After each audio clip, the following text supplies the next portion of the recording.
Bonjour mesdames et messieurs, je remercie la Société de réanimation de langue française pour son invitation. Je m'appelle Camille Toumazé et je suis infirmière dans l'unité d'accès vasculaire du centre Léon Bérard à Lyon. Alors le centre Léon Bérard est un centre qui est totalement dédié à la cancérologie et à toutes les tumeurs solides. Nous n'accueillons pas ou très peu de leucémie. Tous les traitements du cancer y sont représentés, de la chirurgie à l'oncologie, la radiothérapie, les soins de support, nutrition, antibiothérapie, les soins palliatifs et les traitements de toutes les douleurs. Il y a 250 lits d'hospitalisation en gros et environ 800 lits de soins à domicile et d'hospitalisation à domicile. Jusqu'en 2009, c'était le département d'anesthésie avec les 11 médecins réanimateurs et anesthésistes qui étaient les opérateurs exclusifs pour toutes les voies veineuses centrales, les chambres implantables, les voies veineuses tunnelisées cervicales et les pics qu'ils ont commencé à poser entre 2008 et 2009. Ça représente environ 2600 actes par an qui sont gérés par le secrétariat d'anesthésie. Avant 2010, il y avait de nombreuses externalisations, beaucoup de mécontentements, beaucoup de complications. Le délai était très élevé et il y avait de gros problèmes d'organisation. L'indisponibilité des médecins poseurs a été un facteur limitant, et les patients n'étant pas satisfaits, il a fallu repenser complètement la pose des voies veineuses centrales. Il y a une faute, à voie veineuse. Dans le monde, aux États-Unis, en Grande-Bretagne, en Chine, aux Pays-Bas, en Australie, au Brésil, en Suède, il y a des équipes qui sont formées à la pose des voies veineuses centrales et qui gèrent donc toutes les poses, qui suivent les complications, qui élaborent les recommandations, qui effectuent les formations ainsi que les suivis. Voilà. Donc, comme l'ont déjà dit précédemment les collègues, il existait des pistes avec des transferts de compétences et la coopération entre les professionnels de santé, et en particulier l'article 51 de la loi Hôpital, Patients, Santé et Territoire, qui permet donc la coopération entre les professionnels de santé en les sortant du cadre expérimental. Les motivations des infirmières, c'était quand même un projet qui était global, avec une prise en charge qui était pré-, per- et post-pose de voie veineuse, une participation à l'éducation thérapeutique du patient. Le projet était expérimental, bien sûr, c'était un gros challenge et avec une attente de reconnaissance. Il y avait une dynamique dans les formations, une envie de changement et de nouveauté, et c'était aussi la possibilité de prendre en charge un patient à un moment clé de son parcours thérapeutique, puisque beaucoup de nos patients passent entre nos mains après la consultation d'annonce. Le déroulement de la formation, on a commencé en décembre 2009 par participer à un congrès un peu comme celui-ci à Lyon, où nous avons rencontré des infirmières étrangères qui étaient venues participer à ce congrès, et ça nous a permis de prendre contact avec elles. Et nous avons débuté la formation donc en janvier 2010 avec une formation théorique réalisée par l'initiateur du projet, Monsieur Rosé, un radiologue pour apprendre à lire les radios, une IBOD, les oncologues et puis un plasticien.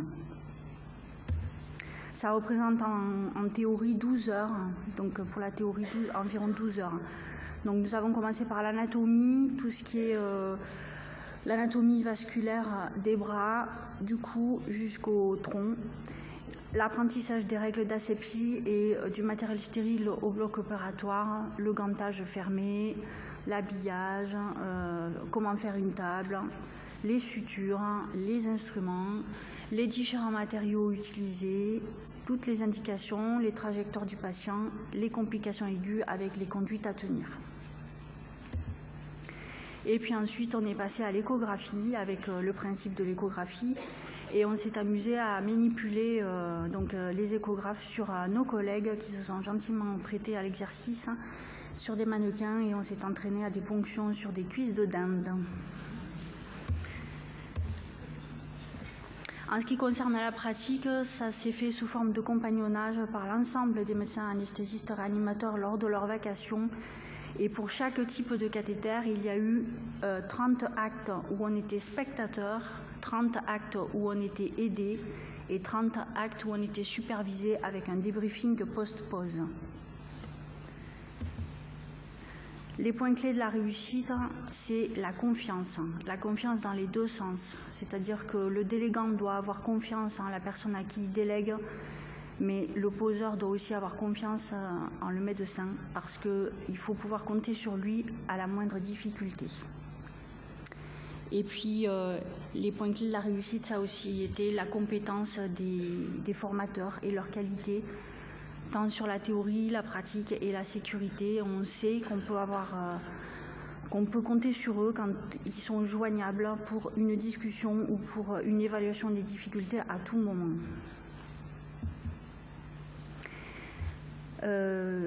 Cette réussite a aussi été possible grâce à l'organisation optimale avec les assistantes médicales pour la vérification des bilans. Elles ont été formées exprès. Elles signalent quand les médecins sont, quand les patients sont anxieux, les médecins aussi. Elles coordonnent tous les rendez-vous et elles nous mettent en relation avec les différents réseaux et les différents intervenants dans le parcours du patient. Il y a aussi une supervision avec le contrôle des radios, un débriefing des difficultés, des comptes rendus et des tableaux de bord pour notre activité. Pour les pauses, nous utilisons un échographe pour toutes les pauses. Nous utilisons le SideTrack 5 de Bard pour un apprentissage rapide, puisque nous utilisons la technique du guide aiguille qui permet une ponction fiable dans 100% des tentatives. Et concernant la pose des pics, il faut savoir que c'est facile à faire. Il y a une absence de risque et c'est idéal pour commencer la délégation. Nous avons un cadre de pratique qui est strict. Nous avons 3 essais de ponction et pas une de plus. Au-delà, nous appelons un médecin anesthésiste pour de l'aide. Pour les PAC, nous utilisons uniquement la voie veineuse jugulaire interne. Nous ne faisons que des ponctions éco-guidées et nous appelons le médecin anesthésiste au moindre doute pour un conseil ou pour une intervention. Et nous ne posons que sur les adultes. Nous avons fait quelques enfants, mais c'est des grands enfants. On ne fait pas les enfants.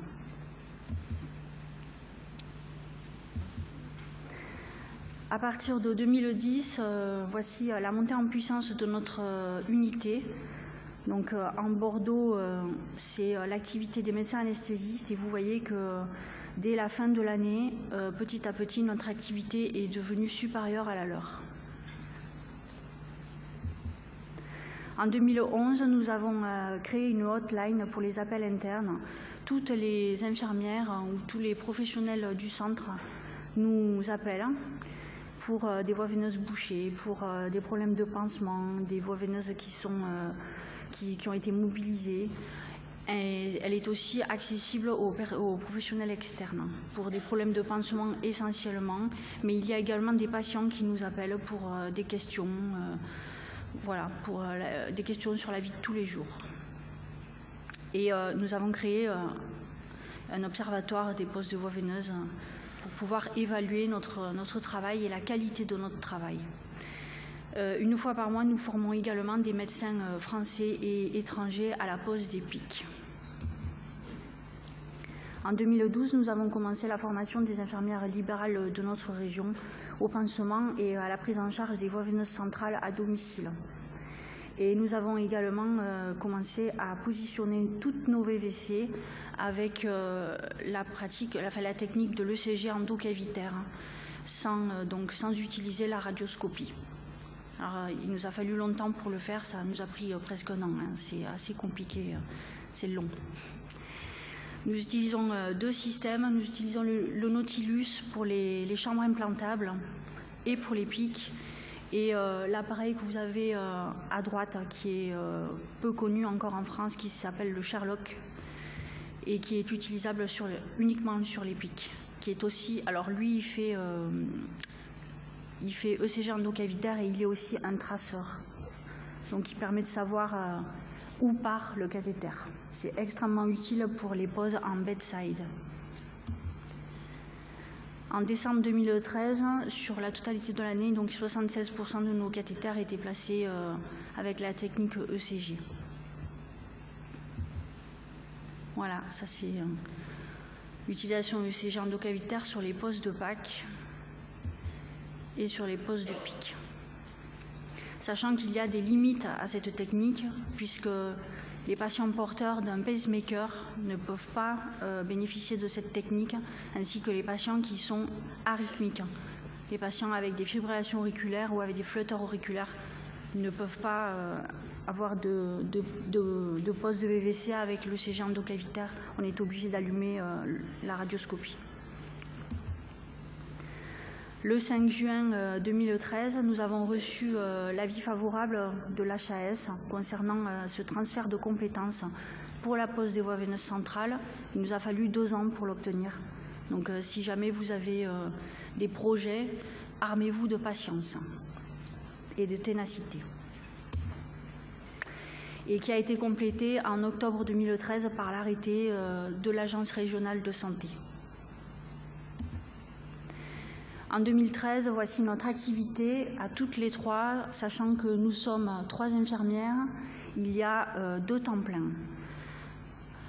Nous avons posé 499 PAC, soit 95 de plus qu'en 2012, et nous avons placé 882 PIC, soit 100 de plus qu'en 2012.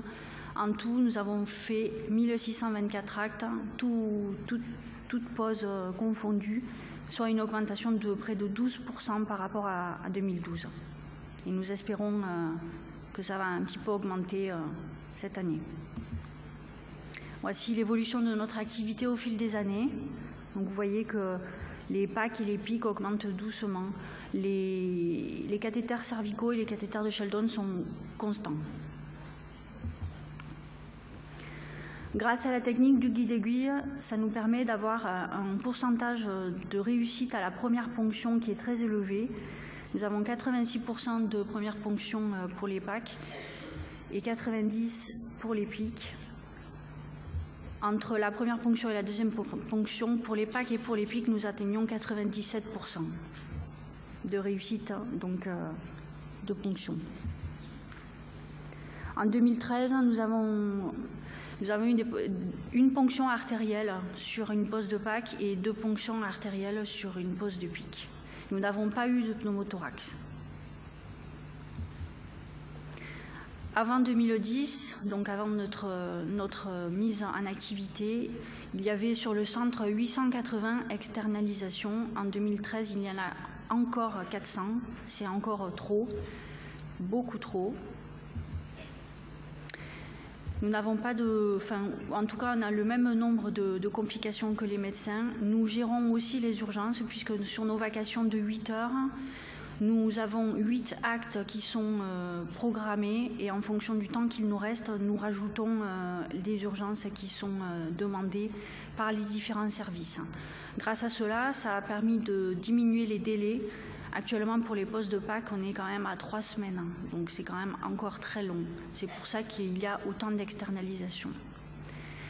Les patients sont satisfaits, ils sont même très satisfaits, et les demandeurs également.